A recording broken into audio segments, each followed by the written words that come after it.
En Colombia, miles de niños y niñas viven una realidad que pocos ven o prefieren no mirar. Ellos son las víctimas más vulnerables de una sociedad que, atrapada en el silencio y la indiferencia, ha normalizado el abuso y la violencia como parte de su entorno. Detrás de cada puerta cerrada, en cada rincón remoto y en medio del conflicto que azota a nuestro país, sus voces permanecen calladas, sus historias ocultas. En este documental, exploraremos el doloroso y profundo problema del abuso infantil en Colombia, los casos que conmocionaron a la nación, los rostros invisibles de las víctimas y las razones por las cuales, año tras año, esta tragedia sigue siendo ignorada, porque hablar de esto no es solo un deber, es un llamado a proteger nuestro futuro, a protegerlos a ellos. Es momento de ver, de escuchar y de actuar, porque cada niño merece vivir en paz y seguridad, y porque su sufrimiento es una deuda que todos tenemos el deber de saldar. En Colombia, la niñez ha sido una de las poblaciones más vulnerables y, a menudo, desprotegidas, a pesar de los avances en derechos humanos y de protección infantil en las últimas décadas. El abuso y la violencia contra los niños siguen siendo una realidad alarmante y persistente en todo el país. Los problemas abarcan desde el abuso físico, psicológico y sexual, hasta la explotación laboral, el abandono y el reclutamiento forzado en zonas de conflicto. Esta situación está profundamente entrelazada con factores como la pobreza, el conflicto armado, las desigualdades regionales y una cultura de silencio que ha permitido que estos abusos ocurran sin enfrentar consecuencias reales. Estudios realizados por el Instituto Colombiano de Bienestar Familiar y otras organizaciones de derechos humanos indican que cada año miles de menores en Colombia son víctimas de distintos tipos de abuso. Solo en 2022 se reportaron más de 25,000 casos de violencia intrafamiliar que involucraban a menores de edad, sin contar los miles de casos de abuso sexual, explotación infantil y reclutamiento forzado que no llegan a denunciarse. Sin embargo, estos números representan solo una fracción del problema, ya que, en muchas regiones rurales y marginadas, las barreras para la denuncia y la atención a las víctimas son prácticamente insuperables.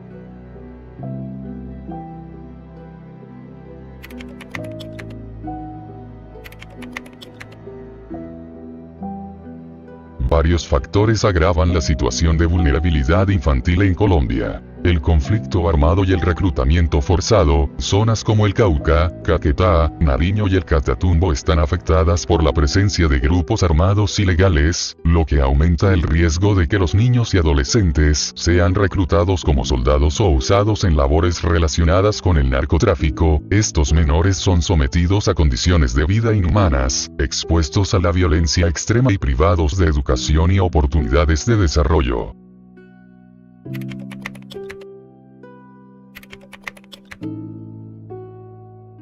Más de la mitad de la población infantil en Colombia vive en condiciones de pobreza, lo que limita sus oportunidades de desarrollo y los hace especialmente vulnerables a situaciones de abuso, trabajo infantil y explotación sexual. Las familias de bajos recursos, debido a la falta de acceso a servicios básicos, educación y redes de apoyo, a menudo enfrentan grandes dificultades para proteger a sus hijos de estos peligros.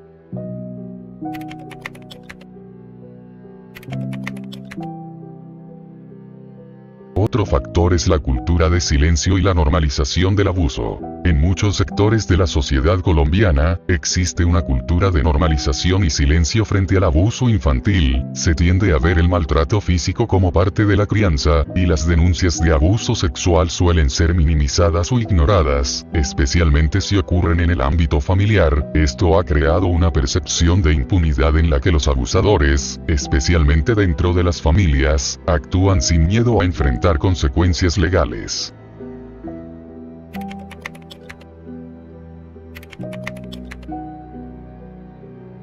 Otro problema son las limitaciones del sistema legal y de protección. Aunque existen leyes para proteger a los menores, la implementación es deficiente. Instituciones como el ICBF y el sistema judicial a menudo están desbordadas, y los procesos de protección y justicia suelen ser largos y burocráticos. Esto deja a muchas víctimas sin la atención adecuada, y a los agresores sin sanciones efectivas.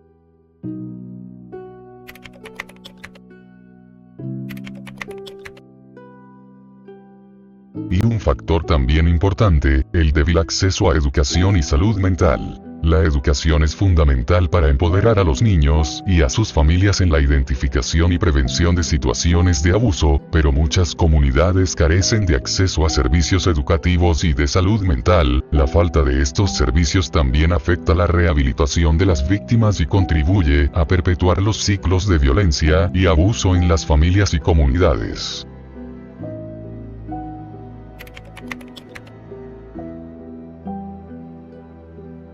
El abuso y la violencia infantil tienen consecuencias devastadoras y a largo plazo para los menores. Los niños que han sufrido abuso o negligencia suelen presentar trastornos psicológicos como ansiedad, depresión, baja autoestima, dificultades de aprendizaje y problemas de socialización. También tienen mayor probabilidad de verse involucrados en actividades delictivas o de replicar patrones de abuso en su vida adulta. A nivel nacional, el impacto de esta violencia también se traduce en una generación afectada en su capacidad de aportar de manera constructiva a la sociedad. La sociedad colombiana también se ve afectada en su conjunto, ya que los altos índices de violencia infantil perpetúan los ciclos de pobreza y exclusión, y refuerzan una cultura de impunidad. Además, las familias de las víctimas suelen enfrentar aislamiento y estigmatización, lo cual empeora la situación y contribuye a la invisibilidad del problema.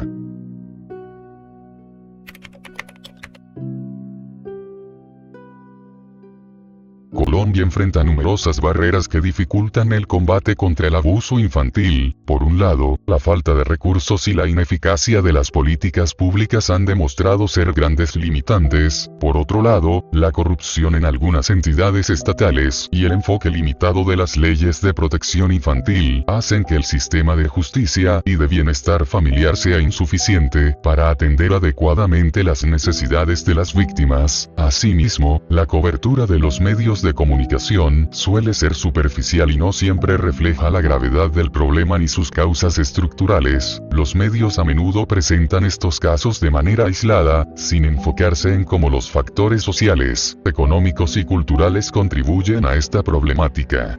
Como resultado, no se genera la conciencia pública necesaria para impulsar cambios significativos.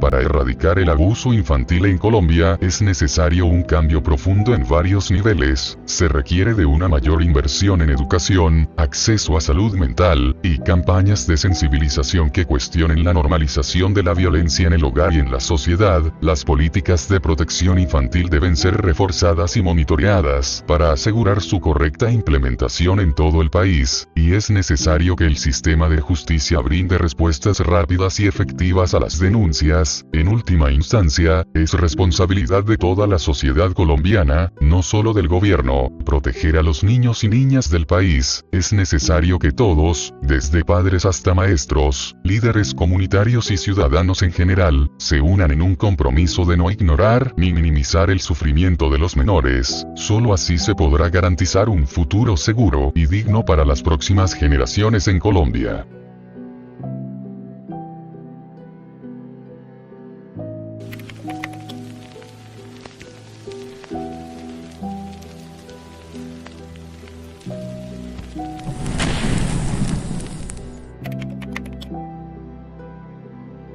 Juliana Zamboni era una niña de 7 años de origen indígena, proveniente de una familia humilde del Cauca. Su familia se había trasladado a Bogotá, buscando mejores oportunidades y se establecieron en el barrio Bosque Calderón, una zona de escasos recursos en la capital. El 4 de diciembre de 2016, Juliana fue secuestrada frente a su casa por Rafael Uribe Noguera, un arquitecto de clase alta. Uribe Noguera la llevó a su apartamento, donde abusó de ella sexualmente y la asesinó. Más tarde, su cuerpo fue encontrado en la propiedad de Uribe, y los exámenes forenses confirmaron el abuso y la violencia extrema sufrida por la niña. Tras el crimen, los hermanos de Uribe intentaron manipular la escena del crimen para encubrirlo, aunque se encontraron pruebas de su implicación. Finalmente no se les imputaron cargos, lo cual generó una gran controversia. El caso de Juliana generó una enorme conmoción e indignación en toda Colombia. La brutalidad del crimen, sumada a la disparidad de clases entre la víctima y el agresor, abrió un debate profundo sobre el abuso, violencia de género y la vulnerabilidad de los niños en Colombia. La sociedad colombiana respondió con una serie de manifestaciones y marchas para exigir justicia. En las redes sociales y en las calles, la ciudadanía expresó su dolor e indignación, pidiendo un cambio en la forma en que el sistema judicial y la sociedad abordaban los casos de violencia contra menores. Rafael Uribe Noguera fue arrestado y juzgado, y en 2017 fue condenado a 58 años de prisión, la pena máxima que el sistema judicial colombiano podía imponer en ese momento. La condena fue vista como un acto de justicia en medio de una sociedad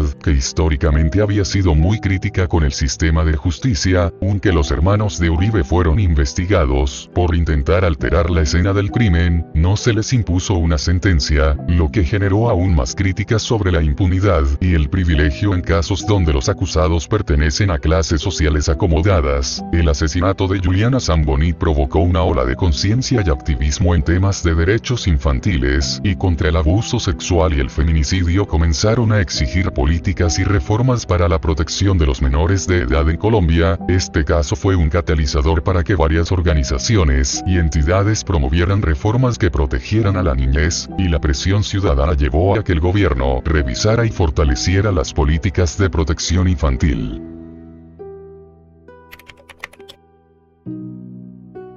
Sara Sofía Galván Romero, de tan solo 2 años, desapareció en enero de 2021 en Bogotá. La niña estaba bajo el cuidado de su madre, Carolina Galván, y la pareja de esta, Nilson Díaz. En un inicio, el caso de Sara fue tratado como una desaparición. Fue su tía materna quien, al notar la ausencia de la niña y sospechar algo inusual, denunció su desaparición ante las autoridades. Cuando se dio inicio a la investigación, Carolina y Nilson ofrecieron declaraciones contradictorias sobre el paradero de la niña. La madre afirmó en un principio que había regalado a la niña a una mujer en un parque de Bogotá, aunque luego cambió su versión, diciendo que la menor había fallecido y que su cuerpo había sido arrojado al río Tunjuelo. La versión sobre la muerte de Sara y la supuesta disposición de su cuerpo en el río Tunjuelo llevó a las autoridades a realizar búsquedas exhaustivas en el área. Equipos de rescate y unidades de policía realizaron varias búsquedas en el río y sus alrededores, sin encontrar rastros del cuerpo. A medida que avanzaba la investigación, las versiones de Carolina y Nilson fueron cambiando y resultaron cada vez más inconsistentes, lo cual dificultó el esclarecimiento de los hechos. Nilson Díaz, en particular, dio varias declaraciones que generaron confusión y frustración en el equipo de investigación y en la opinión pública. El caso de Sara Sofía tocó una fibra sensible en la sociedad colombiana. El sufrimiento de una niña tan pequeña y la aparente negligencia de su madre generaron un profundo rechazo social y la indignación de miles de personas que seguían el caso en redes sociales y a través de los medios de comunicación. Organizaciones sociales y ciudadanos alzaron la voz exigiendo justicia para Sara Sofía y que se esclareciera su destino. También pidieron la implementación de políticas de protección infantil más rigurosas para evitar que otros niños sufran abusos o negligencia como, presuntamente, en este caso, ante las incongruencias en las declaraciones y la posibilidad de que la desaparición de Sara Sofía involucrara actos delictivos, las autoridades decidieron detener a Carolina Galván y a Nilson Díaz, acusándolos de desaparición forzada. El proceso judicial se convirtieron en un símbolo de la exigencia de justicia para la niña. Durante el proceso judicial, tanto Carolina como Nilson continuaron cambiando sus declaraciones, lo que dificultó obtener una versión definitiva de lo ocurrido. La falta de pruebas concluyentes y la ausencia de un cuerpo han hecho que el caso permanezca sin un cierre completo. Al no encontrarse a Sara o pruebas concretas de su fallecimiento, este caso generó preguntas profundas sobre la eficacia del sistema de protección infantil en Colombia.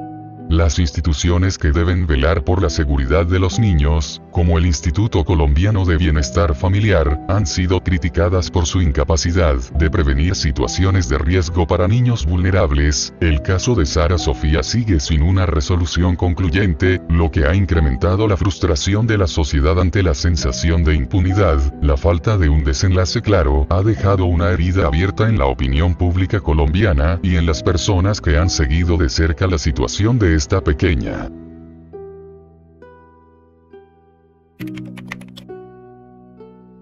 Caquetá es un departamento al sur de Colombia, que hace parte de la Amazonía colombiana.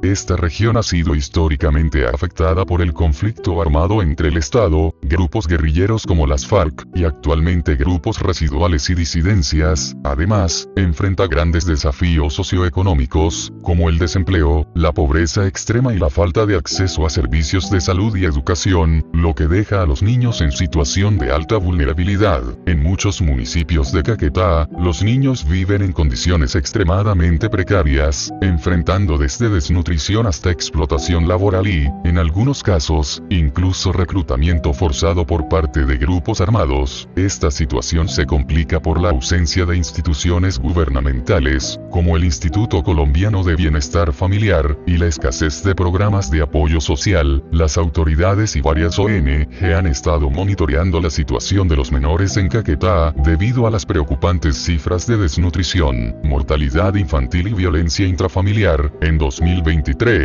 varios informes empezaron a denunciar el estado crítico de los menores, especialmente en zonas rurales y comunidades indígenas. Uno de los hallazgos más perturbadores fue el de un grupo de niños en condiciones de abandono extremo. Estos niños, algunos de los cuales no tenían acceso a alimentos básicos, agua potable o atención médica, fueron encontrados en comunidades remotas donde la ayuda del gobierno prácticamente no llega. En las zonas donde operan grupos armados ilegales, es común que estos obliguen a menores a participar en sus actividades, sea como informantes, cargadores, o incluso combatientes. Los niños son reclutados a la fuerza en algunos casos, y en otros, por falta de alternativas. Esto no solo pone en peligro su integridad física, sino que les roba su infancia y los somete a traumas psicológicos. La pobreza en la región obliga a muchos menores a trabajar desde muy pequeños, ya sea en la agricultura, en labores domésticas, o en actividades informales. A menudo, estos niños deben recorrer largas distancias para ayudar en el sustento de sus familias, a cambio de salarios muy bajos o, en algunos casos, solo a cambio de comida. Los niños de Caquetá, especialmente aquellos en zonas rurales, enfrentan altos niveles de desnutrición. Las cifras de causas prevenibles son alarmantes, reflejando la falta de acceso a servicios básicos de salud y nutrición en estas áreas.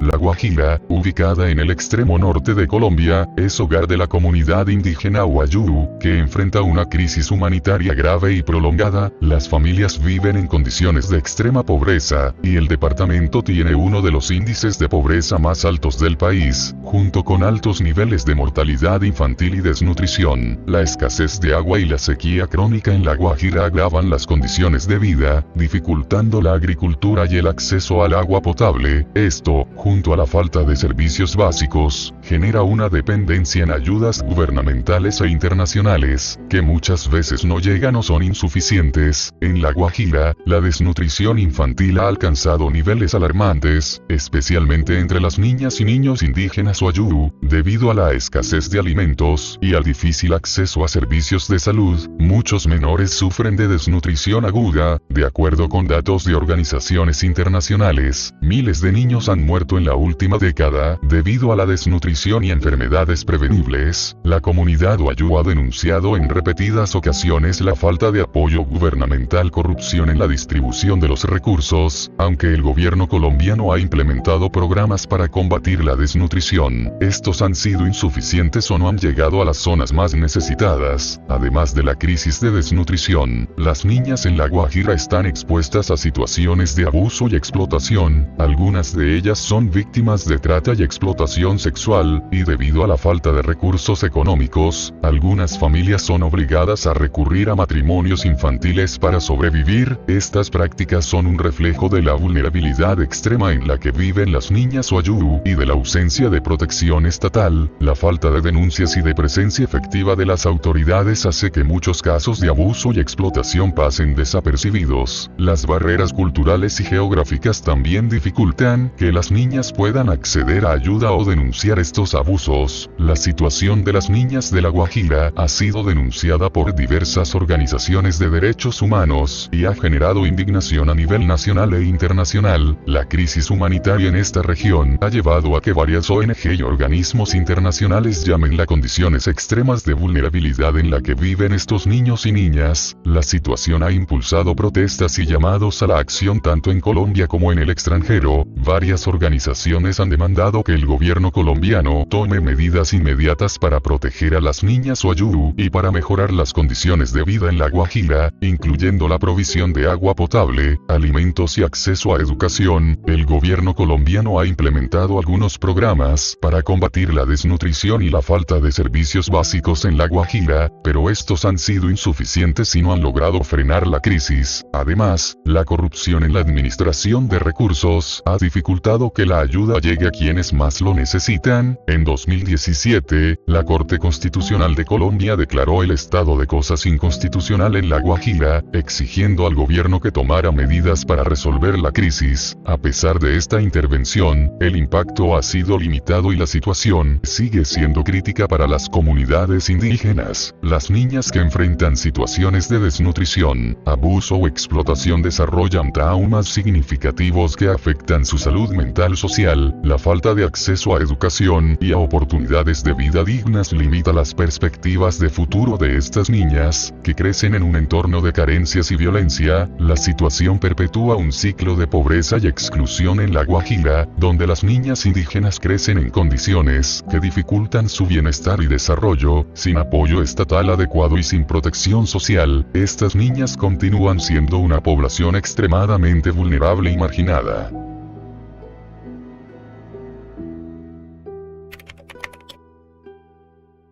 Este era un hogar de protección infantil ubicado en Cartagena, encargado de atender a menores que habían sido retirados de entornos familiares violentos o en situación de abandono. Estos niños y adolescentes llegaban al hogar con la esperanza de recibir un entorno seguro y rehabilitador. El hogar estaba bajo la supervisión del ICBF, entidad encargada de velar por la protección de menores vulnerables en Colombia, pero una serie de denuncias revelaron que los estándares de seguridad y bienestar no se estaban cumpliendo adecuadamente. En 2021, se conocieron denuncias sobre abusos físicos y psicológicos dentro del hogar. Los niños y adolescentes eran sometidos a castigos severos, intimidación y, en algunos casos, violencia física por parte de los encargados del lugar. Las condiciones de vida dentro del hogar también fueron cuestionadas.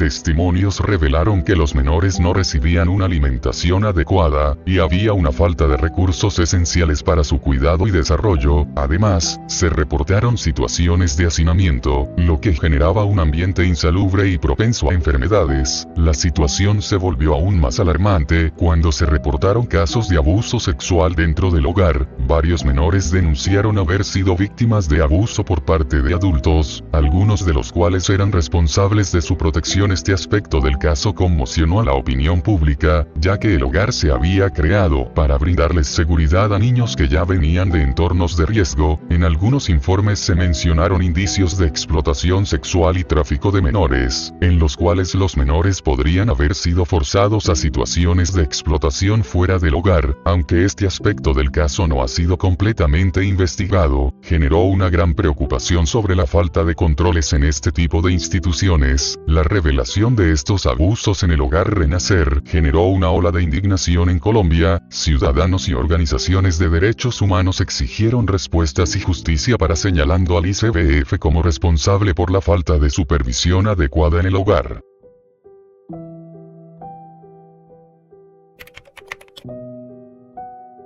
Luis Santiago Lozano, de tan solo 11 meses de edad, vivía en el municipio de Chía, Cundinamarca, junto a su madre, Jenny Samira, y su padre, Óscar Mauricio Lozano, en un entorno de pobreza y dificultades familiares. Su corta vida estuvo marcada por problemas económicos y tensiones en la relación de sus padres, lo que puso en riesgo su seguridad desde el inicio. Jenny Samira había reportado previamente episodios de abuso por parte de Óscar Mauricio, quien tenía un comportamiento violento y controlador.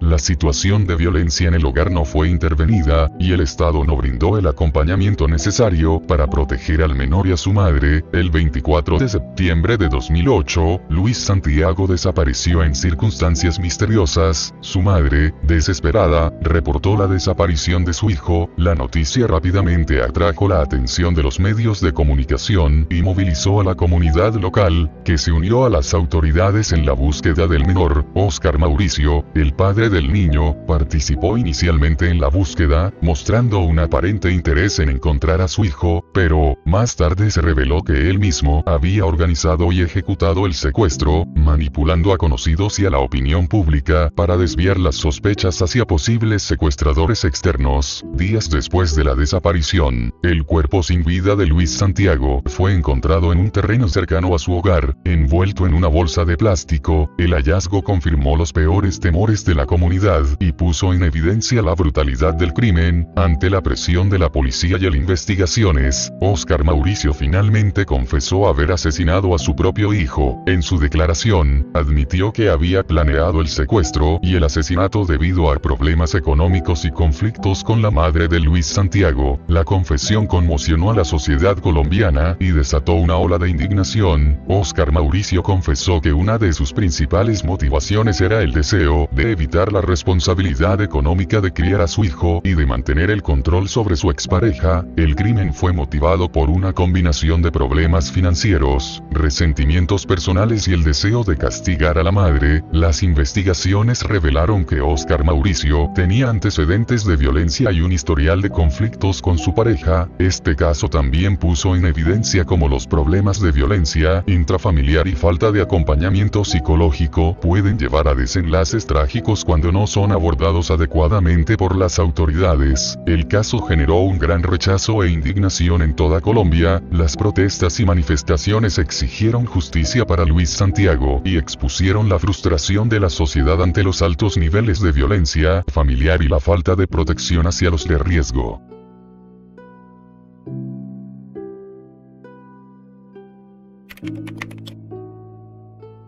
Angie era una niña de 12 años que vivía en el municipio de Tibú, norte de Santander. Era una estudiante dedicada, conocida por su familia y vecinos por su carácter tranquilo y su compromiso con sus estudios. La situación en Tibú, una región con alta presencia de grupos armados ilegales y altos niveles de pobreza, hacía que la seguridad de los menores en esta zona fuera precaria. La familia de Angie era de bajos recursos, lo que también los exponía a dificultades y a la falta de recursos para proteger a sus hijos. Angie fue vista por última vez el 10 de octubre de 2019 cuando salió de su hogar, y su familia no volvió a tener noticias de ella. Tras notar su ausencia, sus familiares alertaron a la comunidad y a las autoridades, quienes iniciaron su búsqueda. La desaparición de Angie generó una rápida movilización en su comunidad y llamó la atención de las autoridades locales, que junto con los habitantes de Tibú comenzaron a buscarla en los alrededores. Unos días después de su desaparición, el cuerpo sin vida fue hallado en un paraje rural cercano. Las autoridades confirmaron que la menor había sido víctima de violencia sexual antes de ser asesinada, lo que conmocionó a la opinión pública. Debido a la crueldad del crimen, la investigación forense reveló signos de abuso físico y sexual, y la manera en que fue asesinada mostró el grado de violencia extrema al que fue sometida. Esto generó una reacción de horror e indignación en Colombia. El caso de Angie Lorena Nieto generó un profundo dolor en su comunidad y en toda Colombia. Su muerte impulsó una serie de manifestaciones y marchas en las que se exigió justicia y protección para los niños y niñas, especialmente en zonas vulnerables y afectadas por el conflicto armado. La brutalidad de su asesinato desató un debate a nivel nacional sobre la violencia de género y la ineficacia del sistema de protección infantil en Colombia, especialmente en regiones en conflicto y de difícil acceso para las autoridades. Tibú, al ser una zona con presencia de grupos armados y bandas criminales, enfrenta grandes limitaciones en cuanto a seguridad.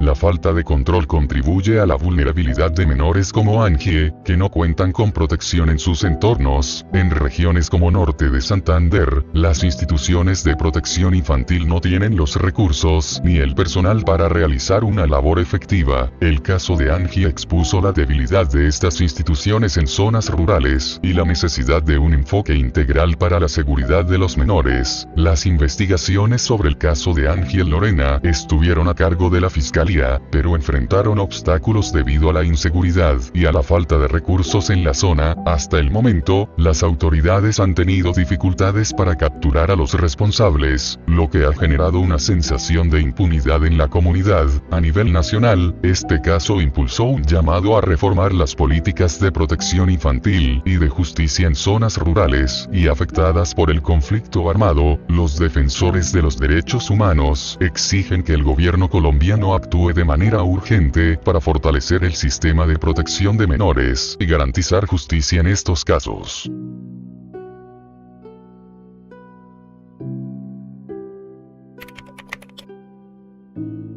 Soacha es conocida por recibir grandes flujos de personas desplazadas. Debido a la violencia y el conflicto armado en Colombia, estos factores han generado altos índices de pobreza y falta de empleo, lo que ha afectado las condiciones de vida de muchas familias, llevándolas al límite y exponiendo a sus hijos a situaciones de desprotección. Muchas familias en Soacha son desplazadas de otras regiones y carecen de redes de apoyo, lo que complica la capacidad de los padres para cuidar de sus hijos. La falta de empleo estable y de acceso a servicios básicos genera un entorno en el que los niños se encuentran en una situación de vulnerabilidad constante. En Soacha, se han reportado numerosos casos de abandono infantil, donde niños son dejados en hospitales, calles, estaciones de policía, e incluso en lugares de difícil acceso. Estos menores suelen ser encontrados en condiciones de desnutrición y con signos de maltrato, lo cual evidencia un entorno de desatención y negligencia. En años recientes, varios casos específicos de abandono de recién nacidos en calles y zonas rurales de Soacha han salido a la comunidad y entre las autoridades. Estos casos son frecuentemente denunciados por vecinos o transeúntes que encuentran a los niños en estado de desamparo. La situación económica de las familias en Soacha es uno de los factores principales detrás del abandono infantil. Muchas familias no tienen los recursos necesarios para alimentar y cuidar a sus hijos, lo cual lleva a algunos padres a dejarlos en hospitales o abandonarlos por completo. Las familias en Soacha a menudo enfrentan situaciones de violencia doméstica, adicciones y abandono por parte de uno de los progenitores. Estas dinámicas familiares contribuyen a un entorno inestable, y los niños terminan siendo las víctimas principales de esta descomposición. En Soacha, también existe una alta tasa de embarazos adolescentes, donde muchas jóvenes, sin apoyo ni recursos, se ven obligadas a abandonar a sus hijos. La falta de educación y acceso a métodos anticonceptivos perpetúa esta situación, aumentando la cantidad de niños que crecen sin la protección adecuada. El primero CBF tiene la responsabilidad de atender estos casos y brindar asistencia a los menores abandonados. Sin embargo, atención en Soacha es limitada, y los hogares de paso no cuentan con suficiente espacio para todos los niños abandonados, lo que dificulta el proceso de acogida. Los niños que pasan por situaciones de abandono tienden a desarrollar traumas emocionales y psicológicos profundos. Estos menores pueden presentar ansiedad,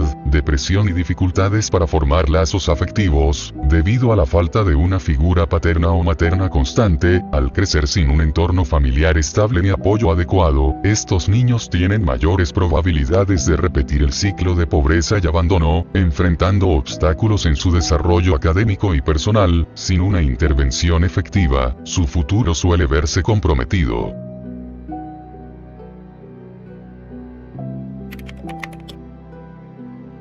Génesis era una niña querida en su comunidad de Fundación, una localidad conocida por su pobreza y vulnerabilidad, especialmente en cuanto a la seguridad infantil. Provenía de una familia humilde que hacía lo posible para brindarle un entorno seguro. Fundación es una comunidad con problemas de pobreza y falta de recursos, lo que contribuye a altos niveles de inseguridad para sus habitantes. En este entorno, los menores de edad suelen estar expuestos a situaciones de riesgo debido a la escasa presencia de servicios de protección, Génesis desapareció el 28 de septiembre, su familia, al no encontrarla, reportó de inmediato su desaparición, y la comunidad se movilizó para buscarla. La angustia fue en aumento con cada hora que pasaba sin noticias de su paradero. Vecinos y familiares comenzaron a buscar a Génesis por todo el barrio y alrededores. Las autoridades fueron alertadas y se inició una búsqueda en la que participaron tanto agentes de la Policía Nacional como la ciudadanía, esperanzados en encontrarla con vida. Un día después de su desaparición, el cuerpo de Génesis fue encontrado en una vivienda abandonada. Revelaron que la niña había sido abusada sexualmente antes de ser asesinada. Este descubrimiento generó una ola de indignación y tristeza en la comunidad y en el país. Las circunstancias de la muerte de Génesis, especialmente su corta edad y el contexto de abuso, hicieron que su caso generara una reacción nacional en la que se exigió justicia y mayores medidas de protección para los niños en Colombia. Durante la investigación, las autoridades identificaron a un hombre de 27 años, que tenía antecedentes de violencia sexual y que era residente del mismo barrio. Este hombre fue arrestado bajo la sospecha de haber secuestrado, abusado y asesinado a Génesis. El sospechoso confesó haber cometido el crimen, lo cual se confirmó mediante pruebas forenses que vinculaban su ADN con la escena del crimen. Esta confesión y las pruebas forenses concluyeron la investigación con evidencias claras, lo que llevó a su proceso judicial. El asesinato de Génesis Rúa generó una profunda indignación en todo Colombia. Se organizaron vigilias y marchas en varias ciudades, donde la ciudadanía demandó justicia y pidió acciones más firmes contra el abuso menores.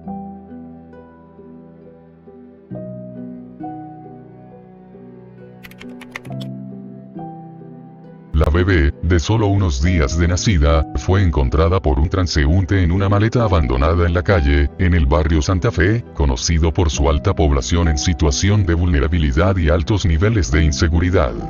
Al abrir la maleta, encontraron a la pequeña en un estado de hipotermia y desnutrición, con señales de abandono. Al ser rescatada, la bebé fue trasladada de urgencia a un hospital cercano, donde recibió atención médica inmediata. Los médicos reportaron que presentaba signos de desnutrición y un delicado estado de salud debido a las condiciones en que fue abandonada. Tras el hallazgo, la policía y las autoridades locales revisaron las cámaras de seguridad de la zona para identificar a la persona que había dejado la maleta en el lugar. Las investigaciones revelaron que una mujer había dejado la maleta en la calle poco antes de que fuera descubierta. Las autoridades emprendieron una búsqueda para localizar a la madre o responsable del abandono. A pesar de los esfuerzos y de las imágenes captadas por las cámaras, la persona responsable no fue identificada rápidamente, lo que complicó la investigación. La noticia generó una fuerte reacción en Bogotá y en el país entero. Ciudadanos y organizaciones de derechos infantiles expresaron su indignación por el abandono de la bebé y pidieron mayores esfuerzos para proteger a los menores en Colombia.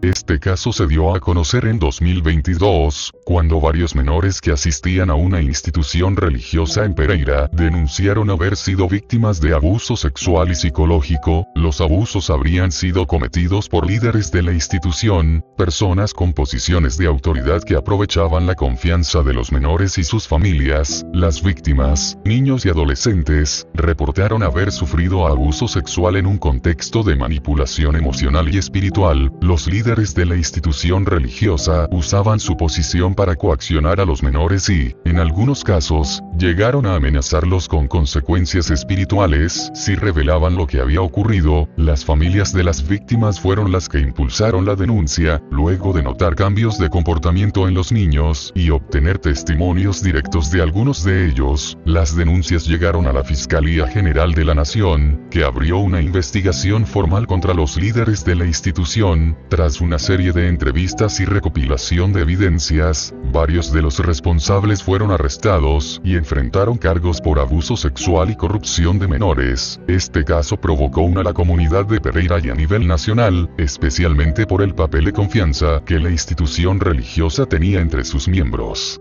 los ciudadanos demandaron mayor control y vigilancia sobre instituciones religiosas y educativas que trabajen con menores. Además, motivó la creación de campañas de prevención y la implementación de un protocolo de vigilancia para organizaciones religiosas en Pereira, con el fin de prevenir nuevos casos y proteger a los menores.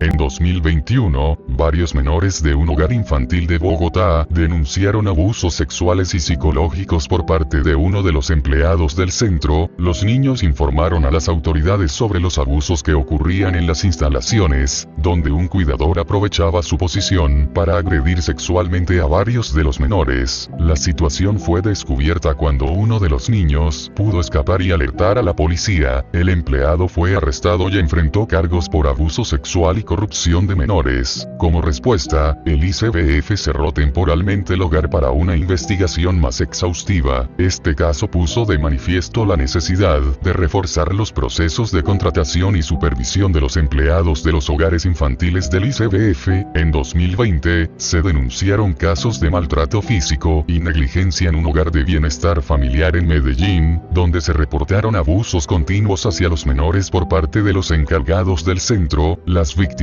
niños y niñas de diversas edades, informaron que recibían castigos físicos, como golpes y amenazas, y que el cuidado eran adecuados.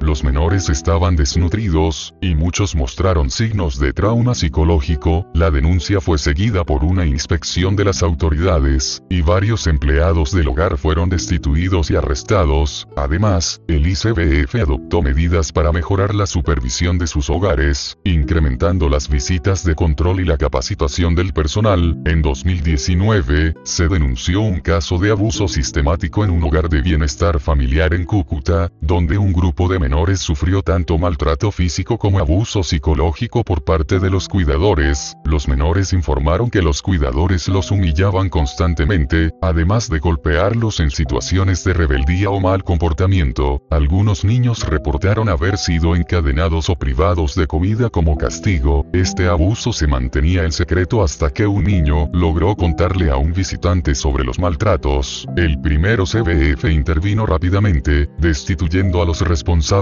y trasladando a los menores a otros centros. Se realizó una revisión interna de los hogares en Cúcuta para asegurar que no existieran más casos similares. Además, se estableció para mejorar la atención y el trato de los menores en situación de vulnerabilidad.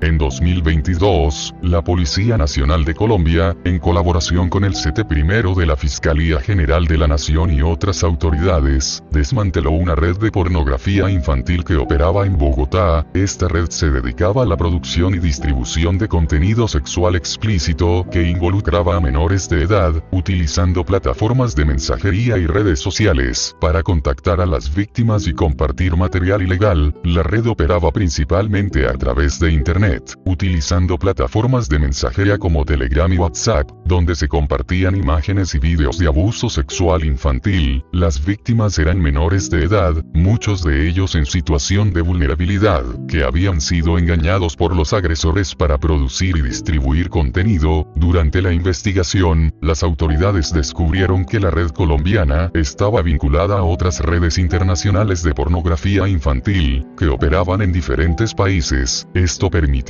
a los delincuentes acceder a una gran cantidad de material ilegal y, en algunos casos, coordinar con actores internacionales para su distribución. Las víctimas de la red eran contactadas a través de Internet. Casos, se les ofrecían recompensas o se les amenazaba para que participaran en la creación del contenido explícito. Algunos menores fueron inducidos a realizar actos sexuales frente a cámaras, mientras que otros fueron manipulados para enviar material sexual propio. La Policía Nacional de Colombia, a través de su unidad de delitos cibernéticos, y el CT1 de la Fiscalía, llevaron a cabo una serie de operativos para identificar y arrestar a los responsables de la red. Las autoridades realizaron allanamientos en diferentes puntos de la ciudad de Bogotá, donde incautaron equipos electrónicos, servidores y material relacionado con la producción de pornografía infantil. En la operación, se logró la captura de varios adultos, entre ellos los principales responsables de la red, quienes enfrentan cargos por explotación sexual infantil, pornografía infantil y otros delitos relacionados con la trata de personas. Algunos de los arrestados también tenían antecedentes de abuso infantil. Las autoridades también iniciaron el proceso de identificación y protección de las víctimas, que en su mayoría eran menores de edad, algunos de los cuales fueron rescatados directamente de situaciones de explotación en sus hogares o en entornos donde eran manipulados para producir contenido. Se implementaron medidas de apoyo psicológico y legal para los menores afectados. Este caso resaltó la creciente amenaza de la pornografía infantil a través de Internet, un problema global que afecta a miles de niños en Colombia y en otros países, a medida que los delincuentes usan cada vez más plataformas tecnológicas para cometer estos delitos. Las autoridades se ven desafiadas a actualizar sus estrategias de abuso infantil en línea. Como consecuencia de este caso, se incrementó la presión sobre las plataformas digitales para que implementaran medidas de control más estrictas, como la mejora de sus algoritmos de detección de material ilegal y la cooperación con las autoridades en investigaciones de explotación infantil.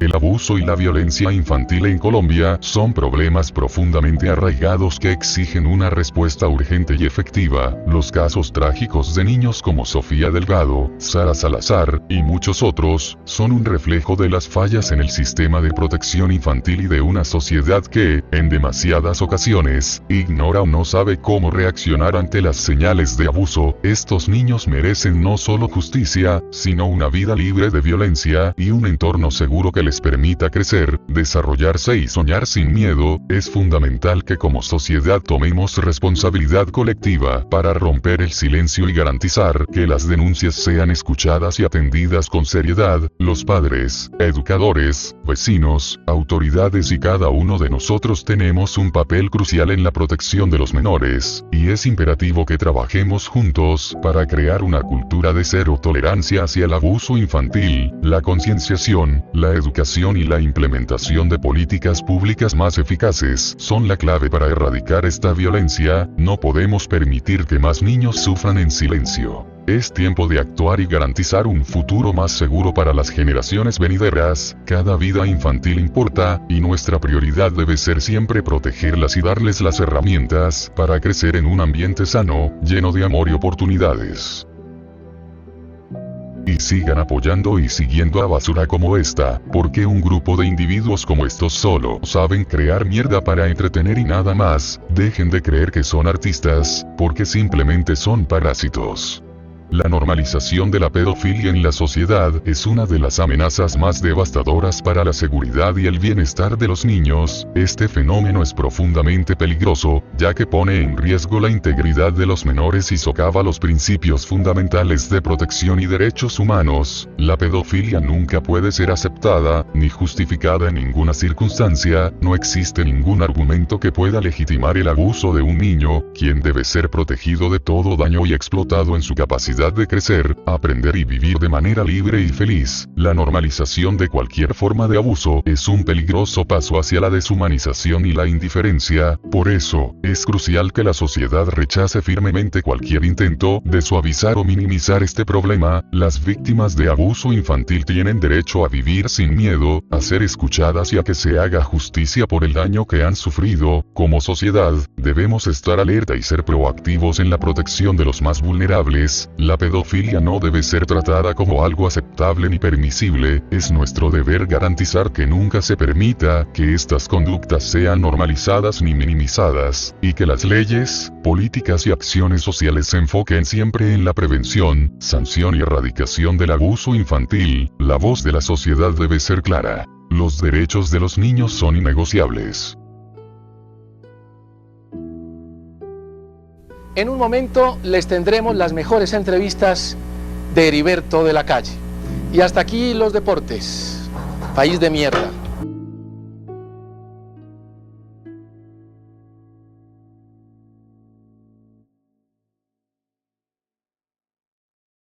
Si el video te gustó, comenta, suscríbete y comparte, eso me ayudaría demasiado. Agrégame en mis redes sociales, los links están en la descripción. Recuerda que tus ideas son bienvenidas aquí. Nos vemos en un próximo video.